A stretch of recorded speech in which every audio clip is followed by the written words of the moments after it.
বিসমিল্লাহির রহমানির রহিম। এই ভিডিওতে দেখব কিভাবে আমাদের সফটওয়্যারটা আপডেট দিতে হয়। তো যেহেতু সফটওয়্যারটা আপডেট দেওয়া হয়েছে, সো আমরা সফটওয়্যারটা কিভাবে আপডেট দেয় সেটা আমরা দেখব। আমাদের সেট আপ করা সফটওয়্যারের উপরে যদি আমরা ডাবল ক্লিক করি, তখন একটা ডায়লগ বক্স আসবে, সেখানে ওকে করতে হবে। ওকে করার পর আহ, আমাদের সফটওয়্যারটা আপডেট হওয়া শুরু করবে।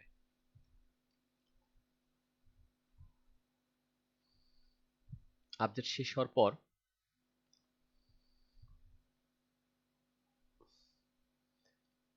একটা ব্লু স্ক্রিন শো করবে।